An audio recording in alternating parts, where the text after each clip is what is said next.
भाई लोग इंटरनेट का प्रॉब्लम है, इस वजह से ज्यादा लंबा एनालिसिस नहीं बना पाऊंगा, फिर अपलोड नहीं हो पाएगा। शॉर्ट में एनालिसिस कवर करूंगा, अच्छे से आप लोग ध्यान देके देखिए। क्रूड ऑयल से शुरू करते हैं। क्रूड ऑयल के अंदर इंपॉर्टेंट जो जगह दिख रही है ये हमने मार्क करके रखा है। यहाँ पे सबसे बड़ी बात 5822 है इंपॉर्टेंट। 5670 एक इंपॉर्टेंट लेवल है। बात करूं 5822 ये लेवल पे, यहां से एक स्ट्रांगली ब्रेकआउट के साथ बाजार काम करे। 5784 यहाँ पे एक लेवल है, इसके ऊपर भी सस्टेनिटी मेंटेन करे तो एक पॉजिटिव मूवमेंट क्रिएट होगा। 5822 के ऊपर जब बाजार निकल जाएगा तब एक स्ट्रॉन्ग कंफर्मेशन या स्ट्रॉन्ग बाइंग मूवमेंट क्रिएट हो सकता है प्राइस एक्शन के अनुसार। बाजार नीचे की तरफ मूवमेंट करता है और यहाँ पे 5708 ये एक इंपॉर्टेंट प्लेस है, यहाँ पे आके रुकावटें तैयार करता है। अदरवाइज 5670 यहाँ पे आके रुकावटें पैदा करता है और सपोर्ट बनाता है तो बाजार यहां से आगे की ओर निकलेगा, स्ट्रांगली बाउंस बैक करेगा एंड इसका जो फर्स्ट प्रायोरिटी रहेगा 5822 और यहां से निकलने के बाद ये कंटिन्यू जो मूवमेंट है 5920 तक रहेगा एंड यहां से निकलने के बाद ये 6000 तक ये मूवमेंट चल सकता है। पर दिक्कत यहां पे आएगा 5670 बाइंग का एक्टिविटी रहने के बाद भी 5670 ये लेवल के नीचे अगर क्रूड ऑयल अच्छे से सस्टेन्ड हो जाती है या मूवमेंट अच्छा रहता है सेलर्स का तो ये गिरावट कंटिन्यू रहेगा 5530 तक और यहां से निकल के 5445 तक ये जा सकता है। ये देखने वाला जगह सबसे इंपॉर्टेंट जगह ये है 5670 फॉर क्रूड ऑयल। गोल्ड के अंदर इंपॉर्टेंट बात यहां पे यही है कि गोल्ड यहां पे कहीं ना कहीं 153634 148967 145895 ये एक इंपॉर्टेंट प्लेस है, most important, most powerful. Crude oil sorry gold 148967 पे आके एक स्ट्रॉन्ग सपोर्ट डेवलप करता है तो बाजार का मूवमेंट एक पॉजिटिविटी के अंदर जा सकता है। प्राइस एक्शन का व्यू पॉइंट यही है, टेक्निकल व्यू पॉइंट भी यही है। 145895 यहाँ पे भी आके एक स्ट्रॉन्ग सपोर्ट बनाता है तो गोल्ड का प्राइस बाउंस बैक हो सकता है प्राइस एक्शन के अनुसार।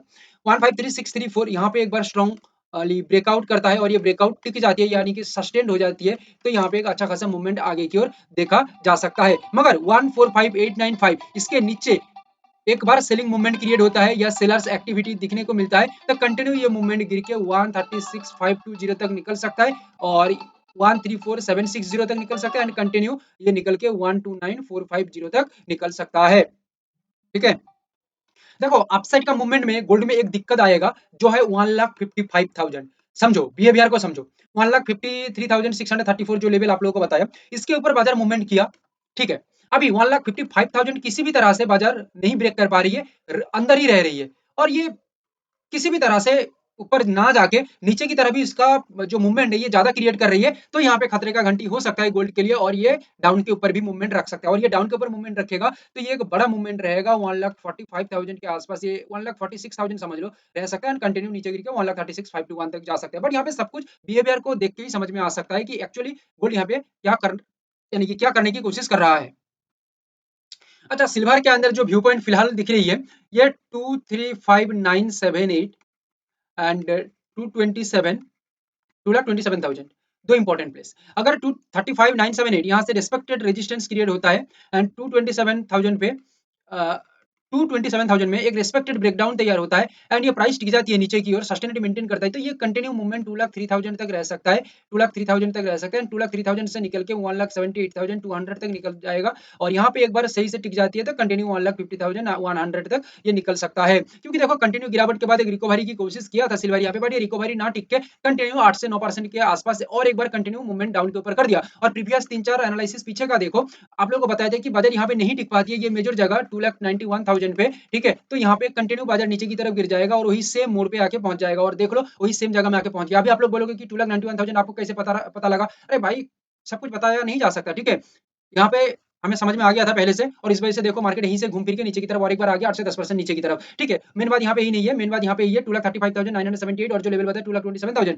यहाँ पे सबसे बड़ी लेवल है फॉर टुडे। अच्छा, यहाँ पे निकल के यहाँ से एक बार क्रॉस कर जाती है निकल के तो यहाँ पे देख लो आप लोग लगभग 2,48,000 ये जो जगह है ना, ठीक है, ये जगह से भी एक बार कंटिन्यू रिस्पेक्टेड रेजिस्टेंस क्रिएट हो सकता है। क्या बताइए, ये जगह से भी एक रिस्पेक्टेड रेजिस्टेंस क्रिएट हो सकता है तो ध्यान ध्यान देख के हमें यहाँ पे चलना होगा। ठीक है, क्योंकि बाजार यहाँ से थोड़ा मूवमेंट कर देती है आगे की तरफ और थोड़ा ऊपर जाने की कोशिश करता है तो ये बायर्स के लिए एक ट्रैप हो सकता है और घूम फिर के मार्केट यहीं से कंटिन्यू नीचे की ओर भी मूवमेंट लगा सकता है। बट दिक्कत तब आएगा जब 2,48,000 के ऊपर बाजार मूवमेंट करेगा, तब दिक्कत आएगा सेलर्स को, क्योंकि इसके ऊपर निकल रही है मतलब बाजार अपने हाथ से बाहर जा रही है, सेलर्स का हाथ से बाहर जा रही है और कंटिन्यू ये मूवमेंट आगे की ओर रह सकते हैं और इसका जो अट्रैक्टिंग पॉइंट रहेगा 2,91,000 रहेगा। ठीक है, देखते हैं आगे मार्केट कैसे काम करती है। तो फिलहाल जो सिल्वर के अंदर दिख रही है ये आप लोगों को डिस्कस कर दिया।